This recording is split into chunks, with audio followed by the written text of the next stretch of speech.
Pada pembahasan sebelumnya, setelah mengetahui kebenaran kehidupan asli ayah mertuanya dari Lu Shaiyuan, malam harinya secara pribadi Xiao Tian datang mengunjungi pavilion Tianji cabang Yan Agung dengan tujuan awal untuk berdiskusi baik-baik dengan mereka.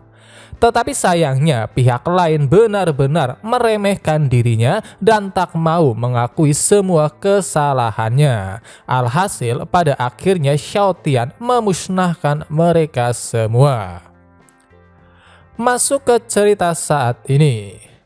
Tak berselang lama setelah Li Shuang kembali dan memberitahu tentang kejadian yang baru saja dia lihat, Liu Yan akhirnya tiba dengan dia yang juga terlihat tergesa-gesa dan berusaha memberitahu Li Shuang bahwa apa yang baru saja dia lihat hanyalah salah paham karena kejadiannya sendiri tak seperti apa yang sedang dia pikirkan.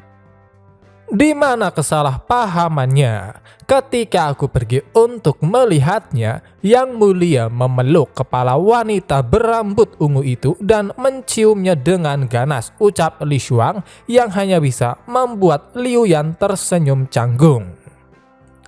Mendengar itu, Xiao Tian kemudian bertanya, apakah saat ini mereka berdua sedang berkelahi? Yang langsung dijawab iya. Namun pastinya perkelahian mereka sama seperti biasa karena masing-masing di antara mereka sama sekali tak ada niat untuk membunuh. Bahkan dari apa yang dijelaskan Liu Yan, fokus utama serangan Ziruyan adalah dada Lu Shaiyuan karena dari apa yang kita ketahui, Ziruyan kalah dari Lu Yan dalam aspek ukuran itu. Yang tak habis pikir, setiap pertarungan mereka pasti diselingi dengan kecelakaan-kecelakaan di luar nalar yang mana beberapa kali mereka lagi-lagi berciuman. Jenderal baru saja datang dan melihat adegan di mana Yang Mulia dan Master Lu saling menggigit wajah. Mungkin hal itulah yang membuatnya salah paham, tambah Liu Yan menjelaskan kejadiannya saat mereka kembali melanjutkan sarapan. Yang Ming tidak terlalu heran karena baginya perkelahian yang dilakukan Ziruyan dan Lu Shaiyuan bukanlah sesuatu hal yang buruk. Justru sebaliknya, hal itu malah memperlihatkan seberapa dekat mereka layaknya seorang rekan dan teman. Begitu mendengar kata teman, ekspresi Xiao Tian seketika menjadi sedih karena teringat kisah masa lalunya yang awalnya mempunyai beberapa teman, tetapi sayangnya semua temannya itu telah dibunuh oleh ayah angkatnya. Dijelaskan bahwa sejak kecil, Xiao Tian selalu dididik oleh ayah angkatnya agar tidak mempercayai orang lain begitu saja. Di suatu kesempatan, ayah angkatnya berusaha memaksa teman-temannya untuk membunuh dirinya yang akhirnya mereka semua mati di tangannya. Sayangnya setelah sekian lama dirinya baru bisa menemukan kebenarannya yang membuatnya benar-benar merasa bersalah. Tidak heran mereka terus menangis dan meminta maaf. Tapi seharusnya akulah yang harus meminta maaf, tambah Xiao Tian. Mencoba menghibur, Ling Er lantas bertanya tentang hubungan mereka yang selain sebagai atasan dan bawahan, seharusnya saat ini mereka sudah menjadi teman. Melihat sikap putrinya yang bisa dikatakan kurang sopan, pastinya Li Shuang segera memarahinya sampai-sampai dia juga mulai memukulinya karena Ling Er benar-benar keras kepala dan tak mau menurut. Melihat kedekatan mereka, pastinya Xiao Tian hanya bisa tersenyum senang sehingga dia yang tak ingin mengganggu urusan keluarga mereka akhirnya memutuskan untuk pergi bersama dengan Liu Yan. Bersamaan dengan itu juga, dia menjelaskan tentang alasan mengapa dia lebih suka memakan masakan buatan Yang Ming, yang mana meskipun keterampilan memasaknya sendiri tak kalah dengan Yang Ming, bagi Xiao Tian sendiri, makanan yang dibuat Yang Ming memiliki cita rasa yang jauh berbeda karena dibuat dengan sepenuh hati seperti dia memasak untuk keluarganya. Setelah itu hari-hari pun terus berlalu. Di istana, hubungan Ziruyan dan Lu Shaoyuan masih sama seperti biasa. Bedanya, di bawah pengawasan ketat Ziruyan, Lu Shaoyuan mulai mempelajari beberapa hal yang berhubungan dengan cara memimpin sebuah negara. Karena pada dasarnya Lu Shaoyuan adalah orang yang benar-benar sangat lemah jika menyangkut pekerjaan yang menggunakan otak. Dia benar-benar tak bisa memahami semua hal yang baru saja dijelaskan oleh Ziruyan. Alhasil, dia harus menerima beberapa pukulan. Bukannya mengintrospeksi diri, pastinya semakin dipukul semakin senang juga Lu Shaoyuan, dan hal itu benar-benar membuat Ziruyan kebingungan karena satu-satunya pengetahuan yang dimiliki oleh Lu Shaoyuan adalah perkelahian. Dia benar-benar tak tahu apa-apa tentang mengatur negara dan dia masih bisa menjadi seorang kaisar. Apakah mungkin pertumbuhannya itu sebagai ganti otaknya, pikir Ziruyan saat dia menatap ke arah Lu Shaoyuan, tepatnya ke area dada. Adapun ketiga bawahan Lu Shaoyuan, mereka hanya bisa menangis bahagia karena akhirnya permaisuri mereka mau bekerja dengan otaknya dan berhenti memotong orang di setiap kesempatan. Semakin keras dia berusaha, semakin tertekan juga pikiran Lu Shaoyuan karena dia baru menyadari bahwa mengurus sebuah negara akan sangat merepotkan seperti itu karena di masa lalu hanya karena para pengikutnya tidak membicarakannya dengannya, dia menganggap urusan semacam itu mudah ditangani. Mungkin saja mereka khawatir kau akan memotongnya.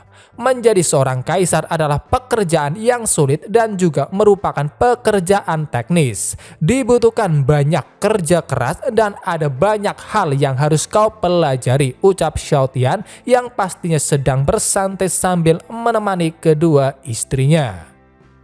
Ziruyan yang tak berniat bersikap lunak kembali memberikan setumpuk dokumen sehubungan dengan kerajaan iblis Yuanxi.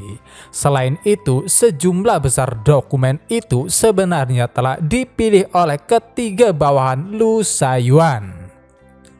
Benar-benar tak bisa menghindarinya, Lu Shaoyuan mencoba meminta bantuan pada ketiga bawahannya dan pastinya mereka berusaha menolaknya karena mereka sendiri berharap Lu Shaoyuan bisa mengurusi masalah-masalah seperti itu demi masa depan kerajaan iblis Yuanxi dan yang terpenting bisa menghargai kerja keras Ziruyan yang mau mengajarinya. Artinya jika kau tidak mengelola kerajaan iblis dengan baik, kekayaan keluargamu cepat atau lambat pasti akan habis, ucap Xiao Tian memberitahu Lu Shaoyuan yang terlihat masih bingung. Alhasil, kata-kata itu berhasil memacu semangat Lu Shaoyuan karena dia sendiri berpikir bagaimana bisa dirinya merawat Xiao Tian jika kekayaan keluarganya habis. Sementara itu di sisi lain, Liu Aotian terlihat sedang bersama dengan seseorang yang ternyata dia adalah orang dari Kekaisaran Dongyan yang mungkin juga orang yang sama seperti yang terakhir kali. Pria berjubah hitam atau pria si pembawa pesan menjelaskan bahwa sehubungan dengan niat Liu Aotian sebelumnya, Yang Mulia Kekaisaran Dongyan menyetujuinya. Namun masalahnya, jika Liu Aotian benar-benar ingin melakukannya, dia akan mati. Setelah mendengarnya, tiba-tiba Liu Aotian menyuruh si pembawa pesan untuk menyentuh wajahnya. Meskipun awalnya bingung, si pembawa pesan menuruti apa permintaan Liu Aotian. Tetapi ketika dia hampir menyentuhnya, tiba-tiba Liu Aotian bergerak begitu cepat dan menghindarinya.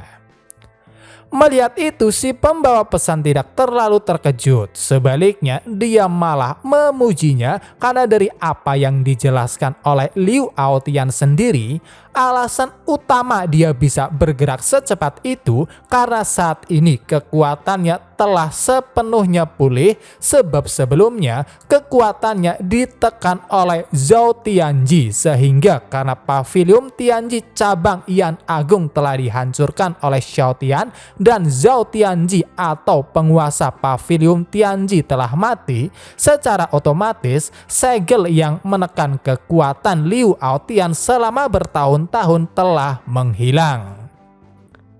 Kemudian si pembawa pesan mengeluarkan sebuah gulungan yang berisi pesan dari Yang Mulia Kekaisaran Dongyan.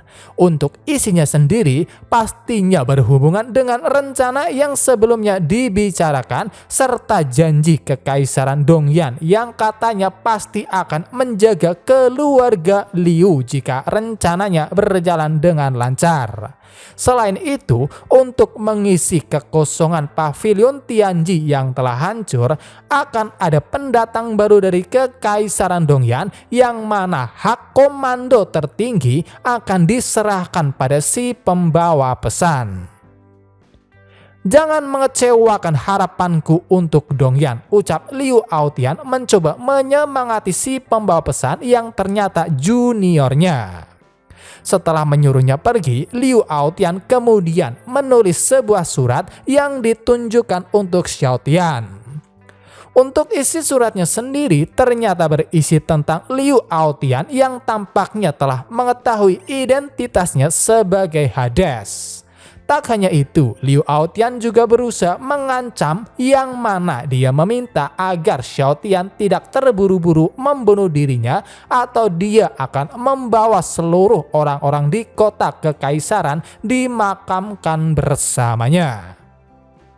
Setelah kau membaca surat ini, silahkan datang ke Permaisuri dan Pangeran nomor 1 Tianzi di timur kota kekaisaran untuk bertemu di rumah kesejahteraan Shanshan yang penuh cinta dan kasih sayang, tambah Liu Aotian mengakhiri pesan tersebut.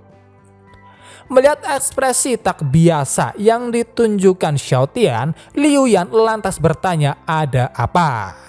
Namun ternyata keterkejutan dan kebingungan Xiao Tian sama sekali tak berhubungan dengan Liu Aotian yang mengetahui identitas aslinya. Sebaliknya, alasannya sendiri bisa terbilang cukup konyol yang mana dia ternyata sedang mempermasalahkan nama rumah kesejahteraan yang baru saja dia bangun. Komandan Liu, izinkan aku bertanya padamu. Permaisuri dan Pangeran Tianzi nomor 1 penuh cinta dan kasih sayang rumah kesejahteraan Shanshan, apakah benar ada yang salah dengan nama itu? Sekarang untuk mengubah nama prosedurnya sangat ribet dan rumit, ucap Xiao Tian yang meskipun awalnya terkejut, Liu Yan segera menjawab bahwa itu adalah nama yang cukup bagus. Seperti anak kecil, Xiao Tian benar-benar senang dengan jawaban tersebut. Bahkan dia sampai membahas tentang nama dari rumah kesejahteraan kedua yang hampir saja selesai dia bangun, yang mana namanya sendiri tak jauh konyolnya dengan yang pertama. Baiklah, aku akan pergi dan mengobrol dengan Liu Aotian, ucap Xiao Tian saat dia mulai berjalan pergi yang hanya bisa membuat Liu Yan terkejut. Namun dengan tenangnya, Xiao Tian hanya berkata bahwa semuanya akan baik-baik saja dan dia tidak mungkin mati. Meskipun awalnya terkejut, setelah Liu Yan mengingat kembali aksi-aksi gila yang pernah dilakukan Xiao Tian, pada akhirnya dia memutuskan untuk percaya karena dengan kekuatan yang dia miliki, bukannya disakiti, justru sebaliknya dialah orang yang mungkin akan menyergap Liu Aotian dan kelompoknya seorang diri. Begitu sampai di rumah kesejahteraan, Xiao Tian langsung dikerumuni oleh sekelompok anak-anak yang benar-benar sangat mengaguminya. Bahkan salah satu di antaranya ada yang mencoba bertanya apakah dia mau menjadi ayah angkat mereka, sehingga dengan penuh kelembutan Xiao Tian langsung menolaknya karena daripada menjadi seorang ayah, dia lebih memilih untuk selalu menjadi kakak angkat mereka. Masih diikuti oleh anak-anak, Xiao Tian segera pergi menuju ke tempat Liu Aotian berada yang sudah menunggu bersama dengan putranya Liu Ximai. Dengan sikap tenangnya, Liu Aotian mulai memuji sikap baik Xiao Tian yang katanya benar-benar pantas menyandang gelar Dewa Perfect Surprise. Kemudian setelah itu, dengan sikap liciknya, dia mulai mengancam Xiao Tian dengan menunjukkan formasi jimat aliran turbulen yang ada di dadanya yang katanya bisa meledak kapan saja jika menerima sedikit kerusakan. Meskipun sedikit kesal dengan sikap Liu Aotian, Xiao Tian berusaha menenangkan diri sehingga setelah dia menyuruh semua anak-anak untuk sedikit menjauh, dia pun segera duduk untuk mengobrol dengan Liu Aotian. Tanpa berbasa-basi lagi, Xiao Tian langsung bertanya, apa konsekuensinya jika dirinya sekarang membunuhnya, yang langsung dijawab bahwa hal itu bisa memicu formasi jimat aliran turbulen yang dikenal sebagai senjata pembunuh. Karena untuk jimat utamanya sendiri terhubung dengan hidup Liu Aotian dan 8 jimat cabang berada di 8 arah kota kekaisaran, sehingga ketika dia mati, jimat-jimat lainnya juga akan meledak, ruang akan runtuh, dan turbulensi ruang waktu akan melonjak sehingga dapat dipastikan 70% orang di kota kekaisaran akan mati. Tiba-tiba Liu Aotian mengeluarkan sebuah jimat yang ada di dalam tubuhnya untuk menunjukkan bahwa apa yang baru saja dia katakan memang benar, karena setelah jimat diaktifkan, mereka semua sepenuhnya akan terjebak di dalam susunan terperangkap yang dibangun oleh 8 simbol, dan jika hancur akan menyeret mereka ke dalam turbulensi ruang dan waktu. Tentu saja dengan kekuatanmu mungkin kau akan aman dan sehat jika membunuhku sekarang. Tapi rumah kesejahteraan ini dan orang-orang di kota kekaisaran akan sengsara. Jadi Xiao Tian, apakah kau benar-benar akan membunuhku? Tambah Liu Aotian yang sangat yakin bahwa rencananya itu pasti akan berjalan dengan lancar. Karena situasinya sekarang tak menguntungkan, Xiao Tian segera menjawab tidak, sehingga setelah itu mereka berdua mulai membicarakan topik sesungguhnya, yang mana pokok permasalahannya sendiri sehubungan dengan Kekaisaran Dongyan yang ingin memanfaatkan dinasti Yan Agung, sampai-sampai dia juga berkata bahwa setelah acara selesai, Kekaisaran Dongyan berjanji akan membawa semua orang Yan Agung ke Dongyan untuk hidup dan bekerja dalam kedamaian. Setelah itu, untuk sementara waktu obrolan mereka terus berlanjut dengan cukup intens, karena bagaimanapun juga dengan sikap yang dimiliki Liu Aotian, Xiao Tian tidak begitu saja mempercayai semua omong kosongnya. Apalagi saat ini dia sedang mengancam dirinya menggunakan rumah kesejahteraan. Namun satu hal yang pasti, jika bukan karena takut sesuatu akan terjadi pada anak-anak di rumah kesejahteraan, Xiao Tian pasti sudah memukuli mereka berdua. Xiao Tian kemudian bertanya, bagaimana Liu Aotian mengetahui identitas aslinya? Menanggapi itu, Liu Aotian lantas menjelaskan yang mana intinya dia tahu identitas asli Xiao Tian setelah mengamati dan juga memahami perilakunya. Dia sendiri tahu bahwa di alam bawah ada dunia yang disebut alam kultivasi fisik yang konon katanya orang-orang di dalamnya hanya dapat mengandalkan kekuatan guntur untuk mempertajam tubuhnya, tetapi harganya dia tidak dapat menembus peringkat ke-10. Sehingga mengingat asal-usul Xiaotian, Liu Aotian hanya bisa menebak bahwa seharusnya Ziruyan memanggilnya dari dunia alam fisik, dan karena dunia ini lemah dan aturannya kacau, Xiaotian sering berpura-pura lesu dan malas hanya untuk menciptakan ilusi pria kuat tak tertandingi setelah kekuatan fisiknya habis.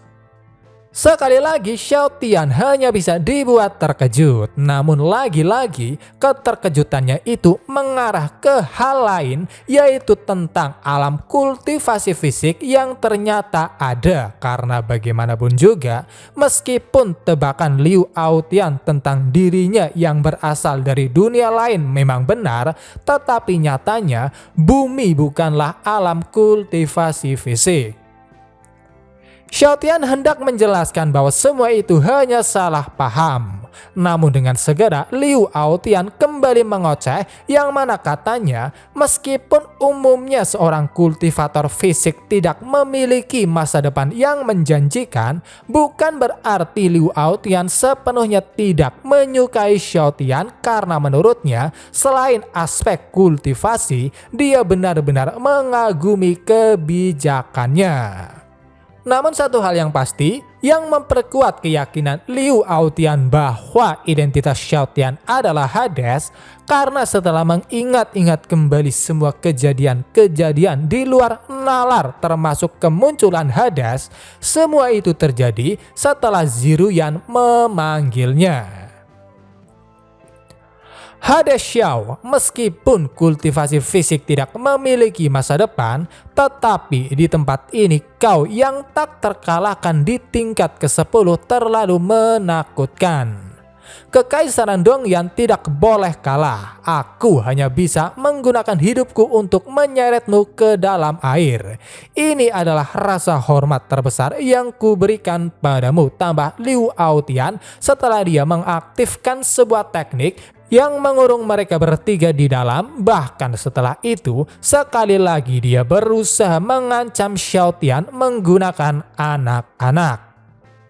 Meskipun diancam, Xiaotian masih bersikap tenang karena setelah meminta saran dari Wang Cai, jika dia benar-benar membunuh Liu Aotian, resiko mempengaruhi rumah kesejahteraan sekitar 12%, sehingga langkah terbaiknya adalah tetap diam, apalagi bahkan jika dia jatuh dalam turbulensi ruang, hal itu sama sekali tak bisa mengancam dirinya.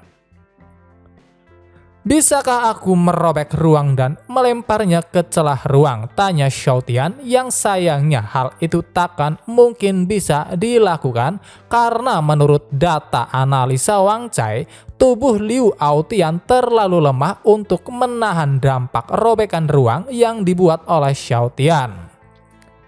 Dasar sampah, ucap Xiaotian dengan kesal yang hanya bisa membuat Liu Aotian kebingungan. Tak disangka bukannya Xiaotian, malahan yang berusaha membunuh Liu Aotian adalah putranya sendiri, yang mana tiba-tiba Liu Ximei berusaha menusuk ayahnya sendiri dari belakang. Tetapi sayangnya hal itu tampaknya telah diantisipasi oleh Liu Aotian, sehingga sebelum serangan Liu Ximei datang, serangan Liu Aotian yang jauh lebih cepat langsung menusuk perutnya. Terperangkap dalam susunan jimat yang kacau, pengorbanan darah diperlukan. Ketika kau memilih untuk diam-diam merencanakan sesuatu pada ayahmu sendiri, kau telah menjadi target terbaik, ucap Liu Aotian, yang mana dari kata-katanya itu dapat disimpulkan bahwa semua itu ada dalam rencananya yang ingin menumbalkan putranya sendiri karena darah Liu Ximei dengan cepat diserap oleh jimat sebelumnya. Melihat apa yang terjadi, anak-anak di luar pastinya menjadi heboh dan berusaha mendekat, sehingga Xiao Tian segera menyuruh Liu Yan untuk menjaga anak-anak dengan membuat penghalang yang hampir sama. Kembali menghadap Liu Aotian, Xiao Tian hanya bisa menganggapnya orang yang sangat kejam. Namun sayangnya, Liu Aotian sendiri sama sekali tak peduli dengan alasan bahwa demi kekaisaran Dongyan dan seluruh rakyatnya, ini adalah pengorbanan yang diperlukan sehingga dia benar-benar tidak menyesal jika mati. Hades Xiao, aku mengagumi keberanianmu karena kau tidak takut akan hal ini. Aku juga tahu kau ingin membunuhku, tetapi sayangnya kau tidak dapat melakukan apapun sampai kita terjebak dalam turbulensi, teriak Liu Aotian saat jimatnya mulai aktif, yang mana hal itu pastinya semakin membuat anak-anak beserta Liu Yan semakin khawatir. Mengatasi itu, sekali lagi Xiao Tian berusaha menenangkan mereka dan bahkan dia sampai mengoreksi kata-katanya sebelumnya. Jangan menangis, lupakan apa yang pernah kukatakan padamu. Kalian hanya bisa mengandalkan diri sendiri di masa depan dan belajar menjadi kuat, ucap Xiao Tian. Meskipun awalnya mereka semua masih saja cemas, berkat upaya Xiao Tian untuk meyakinkan mereka bahwa dirinya akan baik-baik saja, pada akhirnya mereka pun menuruti apa perintah Xiao Tian, karena bagaimanapun juga saat ini sosok Xiao Tian telah menjadi seorang kakak di mata mereka. Singkat cerita, tak butuh lama Xiao Tian beserta Liu Aotian langsung menghilang tersedot oleh turbulensi ruang. Liu Yan yang tertinggal menggantikan Xiao Tian dan mulai menghibur semua anak-anak yang terlihat jauh lebih baik karena mereka benar-benar percaya pada kakak mereka sendiri. Di situasi seperti itu, Liu Yan hanya bisa mengutuk kebodohan Liu Aotian karena telah berani mengancam Xiao Tian menggunakan anak-anak. Namun satu hal yang pasti, dia sangat yakin nasib masa depan kekaisaran Dongyan sudah berakhir karena tak mungkin ada satupun orang di langit maupun bumi yang bisa menyelamatkan mereka dari amukan Xiao Tian. Sementara itu di sisi lain, meskipun telah tersedot ke turbulensi ruang dan waktu, Xiao Tian benar-benar tidak mati dan bahkan tak tergores sedikit pun. Sebaliknya, saat ini dia telah dipindahkan ke sebuah tempat dan mendarat tepat di atas Liu Aotian yang ternyata tak mati juga. Liu Aotian hanya bisa bingung kenapa dia tidak mati. Sementara itu, Xiao Tian lebih mempermasalahkan lingkungan di sekitar yang menurutnya sangat kotor karena ada banyak sekali sampah di mana-mana.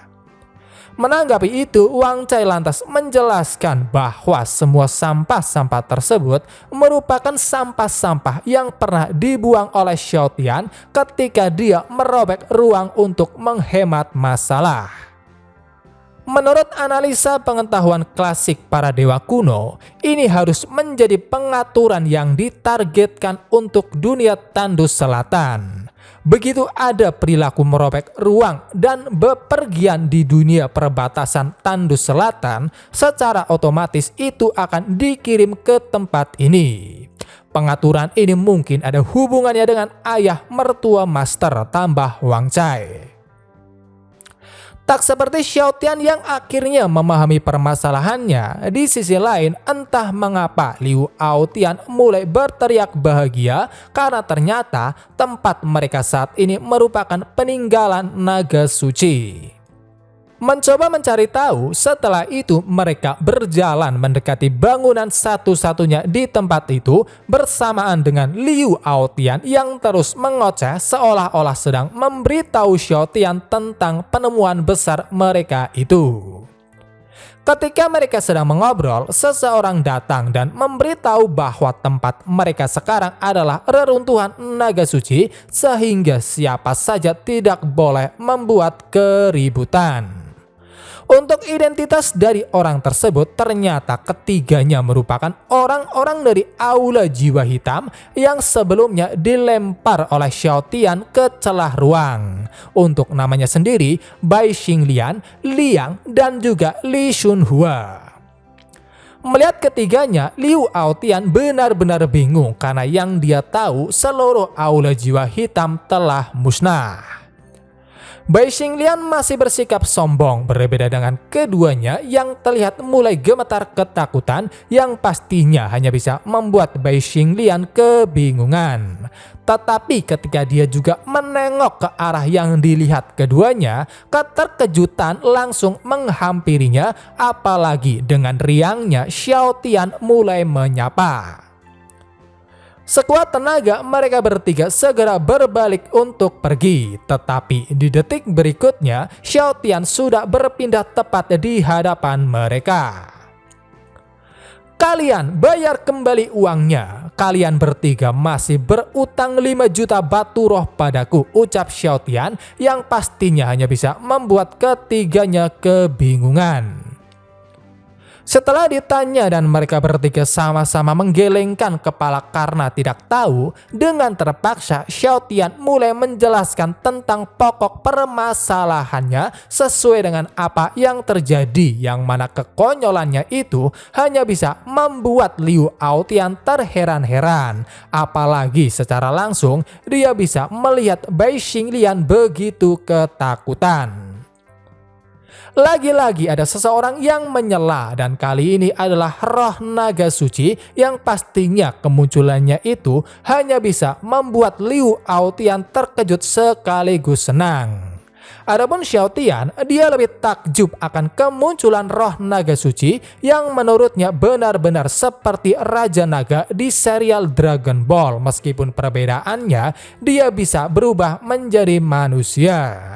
Untuk namanya sendiri, roh naga suci yang memiliki bentuk lelaki tua adalah Lung Xiu Dao. Melihat Lung Xiu Dao berjalan mendekat, dengan panik Bai Xinglian berusaha menghentikannya, yang mana hal itu malah membuat Lung Xiu Dao semakin kesal. Bahkan dia berusaha menekan mereka semua dan menyuruh mereka untuk berlutut di depannya. Tanpa bisa melawan, secara otomatis tubuh mereka langsung menuruti perintah Lung Xiu Dao.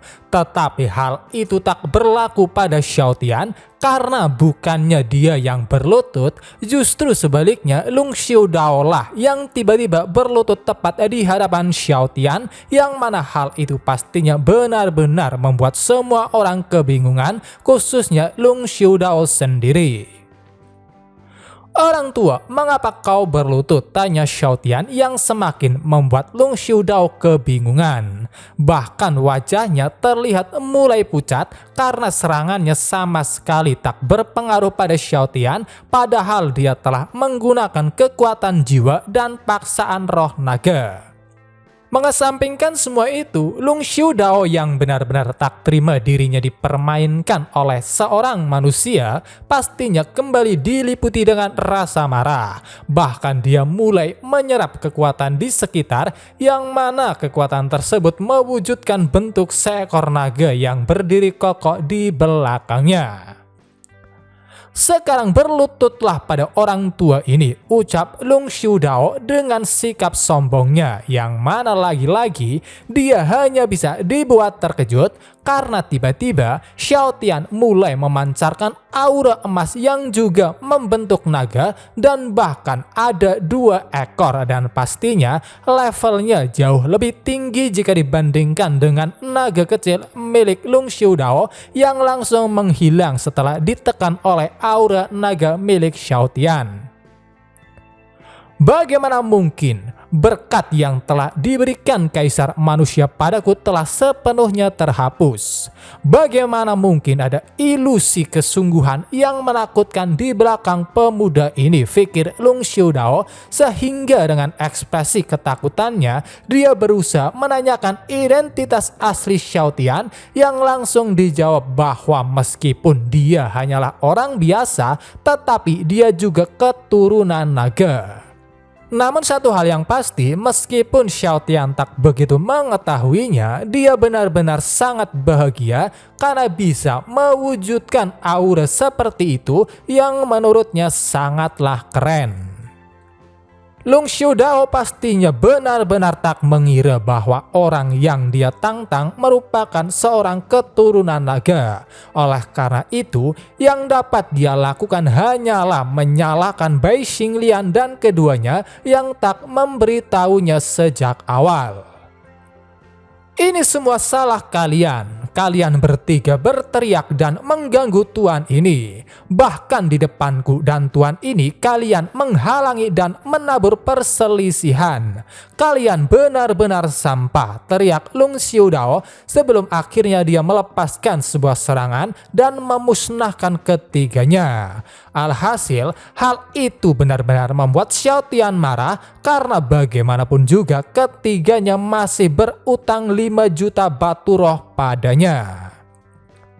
Setelah itu Xiao Tian hanya bisa menyalahkan Lung Xiudao dan selama proses itu pemikiran konyolnya mulai bekerja dengan menuduh Lung Xiudao yang katanya telah bekerja sama dengan ketiganya dan secara diam-diam telah merencanakan sesuatu agar bisa menganiaya dirinya. Ada pepatah yang mengatakan dengan baik, seperti pepatah, semakin tua kamu menjadi semakin jahat, ucap Xiao Tian yang sangat yakin bahwa semua itu adalah konspirasi mereka untuk menjebak dirinya. Jika aku tidak bereaksi dengan cepat, aku khawatir akan jatuh ke tempat malapetaka abadi, tambah Xiao Tian. Kemudian dia segera menyerang Lung Xiudao, namun serangannya entah mengapa tak bisa menggapainya dan hanya menembus melewatinya. Dengan keunggulannya itu pastinya membuat sikap sombong Lung Xiudao kembali muncul dan dari data analisa Wang Cai, alasan Lung Xiudao tidak bisa diserang karena dia sedang berada dalam keadaan jiwa yang kebal terhadap serangan apapun. Oleh karena itu disarankan untuk menghancurkan ruang menggunakan aliran ruang yang bergejolak untuk menghanyutkannya dan memusnahkannya. Gampangnya kemampuannya itu hampir mirip seperti Obito dari anime Naruto. Begitu mendengar solusi dari Wang Cai, Xiao Tian sepenuhnya memahaminya yang membuatnya terlihat begitu bersemangat. Bahkan kepalan tangannya saja sedikit menghancurkan ruang waktu di sekitar yang hanya bisa membuat Liu Aotian tercengang. Apakah kau pikir tidak ada yang dapat aku lakukan jika aku tidak dapat menyentuhmu, ucap Xiao Tian. Dan di detik berikutnya, dalam sekejap mata, dia berpindah tepat di hadapan Lung Xiudao dan mulai menyiapkan serangannya dengan jumlah kontrol daya 10 dari 10.000. Mendengar kata-kata yang tak masuk akal hanya bisa membuat Lung Xiudao bingung. Namun dalam benaknya dia hanya bisa mengejek Xiao Tian karena dia mengira 10 dari 10.000 kekuatan Xiao Tian mungkin tidak cukup untuk memukul seekor cacing tanah. Di detik berikutnya, pemikiran rendah Lung Xiudao langsung dipatahkan oleh Xiao Tian yang tiba-tiba mengeluarkan kekuatan yang amat besar dan secara perlahan mulai menghancurkan ruang yang seharusnya mustahil dilakukan karena Xiao Tian sendiri sama sekali tidak menggunakan energi spiritual. Tanpa memperdulikan keterkejutan Lung Xiudao, Xiao Tian yang merasa bahwa prosesnya terlalu lambat akhirnya mengambil tindakan sehingga dengan proses yang jauh lebih cepat secara perlahan sosok Lung Xiudao mulai hancur. Sialnya ketika dia mencoba bertanya tentang identitas Xiao Tian dengan senyum di wajahnya, Xiao Tian sama sekali tak berniat menjawabnya dengan harapan bahwa orang jahat seperti Lung Xiudao pantas depresi sampai mati karena ketidaktahuan. Adapun Liu Aotian menyaksikan kekejaman Xiao Tian, dia hanya bisa menyesali kebodohannya karena telah memprovokasi orang seperti Xiao Tian. Sementara itu di sisi lain, setelah Xiao Tian dan Liu Aotian menghilang tertelan turbulensi ruang, Liu Yan segera kembali ke istana dan memberitahu kabar tersebut pada yang lainnya, khususnya Ziruyan dan juga Lu Shaiyuan. Mendengar semua itu, pastinya Lu Shaiyuan benar-benar sangat marah, khususnya pada Kekaisaran Dongyan. Adapun Ziruyan melihat Liu Yan yang menyalahkan dirinya sendiri, lantas menghiburnya karena dia sendiri sama sekali tak mengkhawatirkan keselamatan suaminya, karena melalui cincin budak dia bisa merasakan bahwa suaminya baik-baik saja meskipun lokasinya tidak diketahui. Setelah tahu bahwa saat ini Xiao Tian aman, hal selanjutnya yang mereka pikirkan adalah alasan mengapa Liu Aotian bertindak seperti itu. Namun dengan santainya Ziruyan berkata, mungkin alasannya karena Liu Aotian mengetahui bahwa identitas suamiku adalah Hades. Kata-kata seperti itu pastinya hanya bisa membuat Ling Er, Liu Yan, dan juga Yang Ming benar-benar terkejut, karena seharusnya hanya mereka bertiga lah yang mengetahui tentang identitas asli sang pangeran.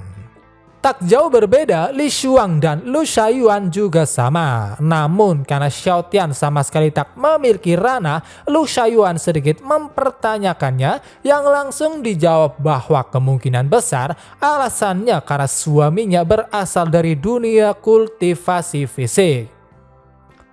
Setelah memikirkannya kembali secara saksama, Lu Shaiyuan akhirnya mempercayai itu karena meskipun tidak memiliki ranah, tetapi tubuh fisiknya sangatlah kuat.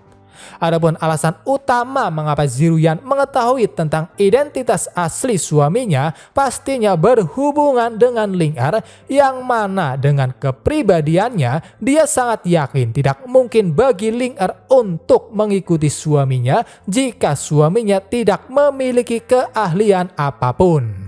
Selain itu, sewaktu proses penyelamatan Yang Ming, dia sudah curiga bahwa pesan yang ditinggalkan oleh Hades merupakan kalimat yang difikirkan oleh Yang Ming, karena maksudnya sendiri memperlihatkan tindakan Hades yang sama sekali tak berniat merugikan dinasti Yan Agung. Tapi Yang Mulia, karena Anda sudah tahu betapa kuatnya sang pangeran, mengapa Anda berpura-pura tidak tahu, tanya Ling Er. Adapun alasannya sendiri, Ziruyan pernah mendengar cerita dari sang ibu ratu tentang orang-orang di dunia kultivasi fisik yang katanya terus-menerus berkelahi karena lingkungan dan sumber daya dan hidup dalam pertempuran sepanjang hari.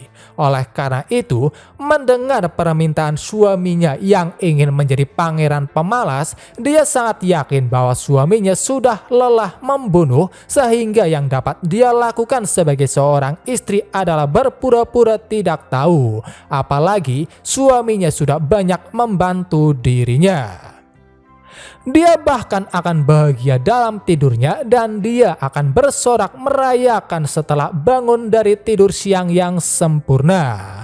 Sebenarnya apa yang dia alami sebelumnya sampai menganggap tidur siang yang normal sebagai harta karun, fikir Ziruyan.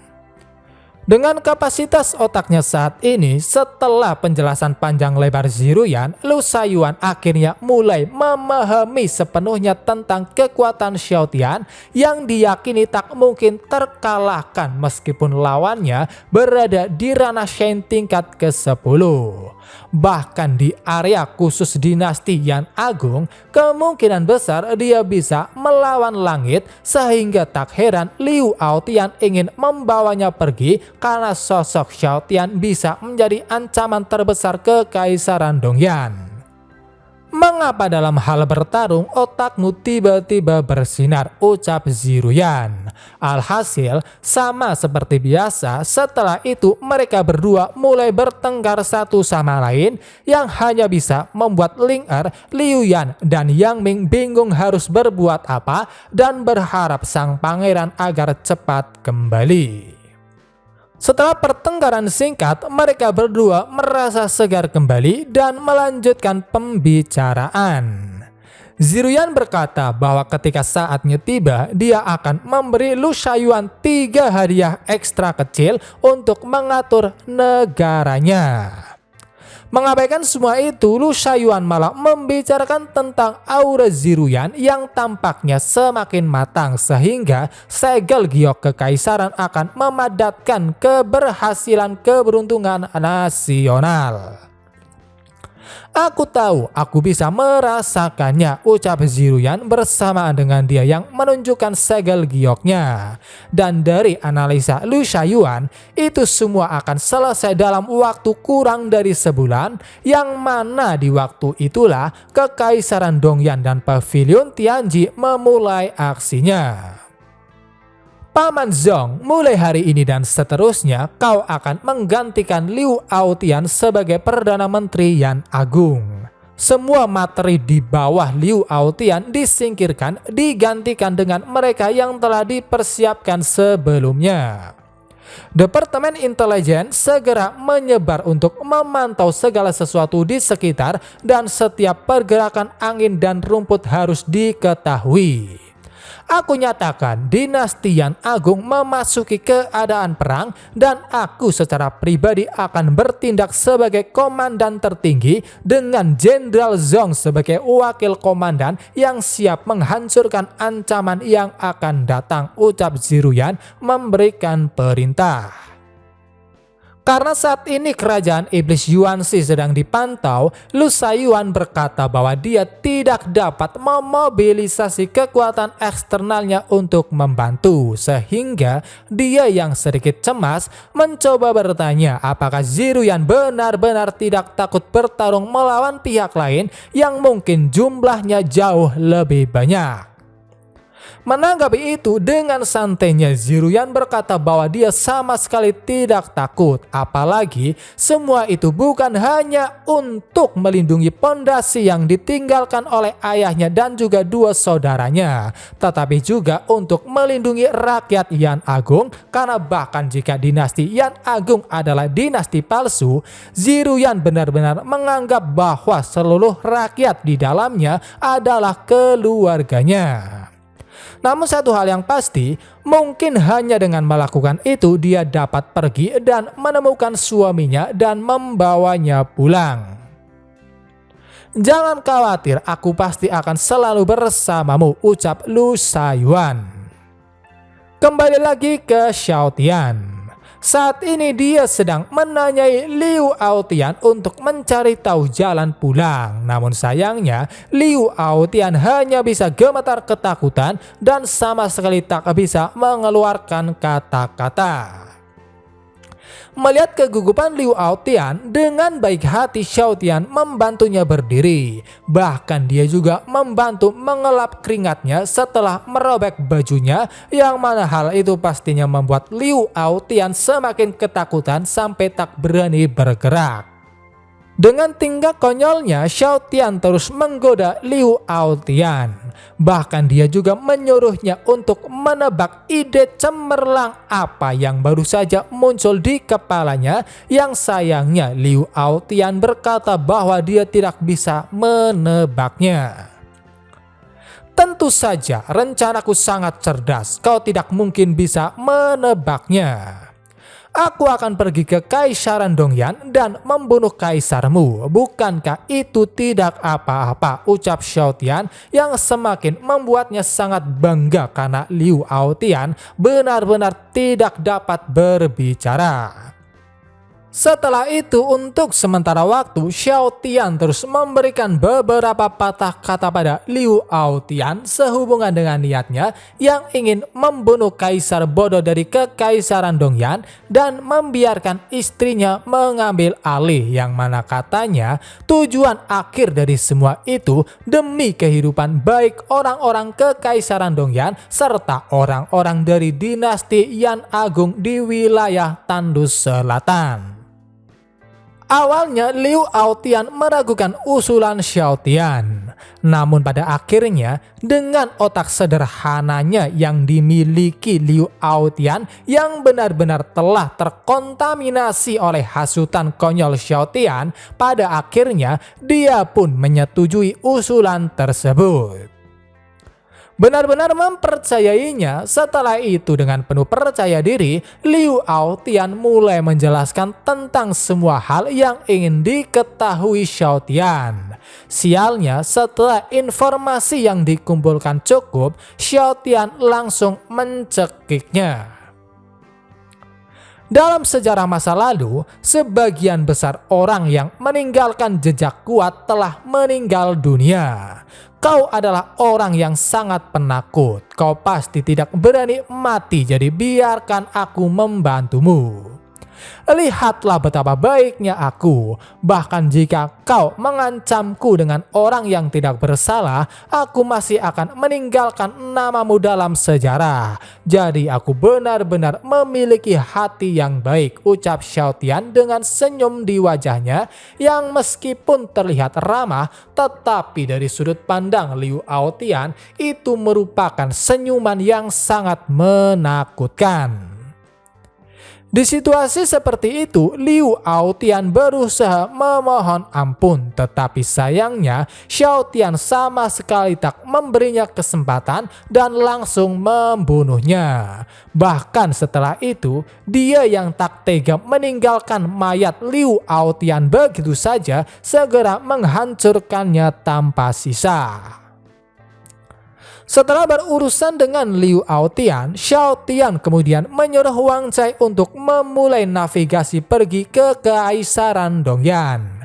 Tetapi sialnya, informasi yang diberikan Liu Aotian merupakan jalan menuju ke Kekaisaran Dongyan dari wilayah Tandus Selatan. Sehingga karena mereka saat ini berada di reruntuhan naga suci, tidak ada cara untuk pergi ke Kekaisaran Dongyan. Apalagi lokasi mereka sendiri saat ini masih belum pasti.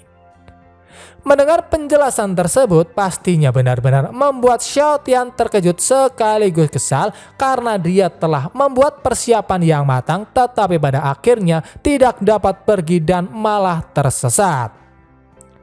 Ketika dia sedang marah dan mulai menghancurkan apapun di sekitar, tiba-tiba ada sebuah suara yang berusaha menghentikannya dan itu merupakan suara Long Xiudao yang pastinya benar-benar membuat Xiaotian terkejut karena seharusnya dia sudah membunuhnya. Mengira bahwa Long Xiudao telah bermain trik untuk menipu dirinya, Xiaotian yang sangat marah berniat mengerahkan kekuatan yang jauh lebih besar untuk benar-benar menghancurkan reruntuhan naga suci beserta Long Xiudao. Melihat itu dengan panik, Long Xiudao berusaha menghentikan Xiaotian. Dia bahkan berkata bahwa bau tubuh Xiaotian seperti darah Human Emperor sehingga seharusnya dia sangat dekat dengan keturunan Human Emperor yang mana jika lain kali membawanya mungkin dia bisa mendapatkan harta karun reruntuhan naga suci. Tahu bahwa yang dimaksud keturunan Human Emperor adalah istrinya, Xiaotian yang terkejut langsung menghentikan tindakannya karena jika apa yang dikatakan Long Xiudao benar, maka secara otomatis reruntuhan naga suci bisa dianggap sebagai milik istrinya yang secara tersamar juga itu berarti miliknya sehingga tak mungkin dia menghancurkannya. Xiaotian kemudian menyuruh Long Xiudao untuk menampakkan diri. Mendengar itu Long Xiudao sedikit ragu, namun alasan utama mengapa dia tidak bisa keluar karena saat ini kondisinya tidak memungkinkan. Tuan Xiao, aku dibatasi dalam tindakanku saat ini dan aku disegel di aula dalam reruntuhan naga suci. Jadi aku benar-benar tidak memiliki cara untuk melihat Anda secara langsung, ucap Long Xiudao dengan tubuhnya yang benar-benar terkekang oleh rantai hitam.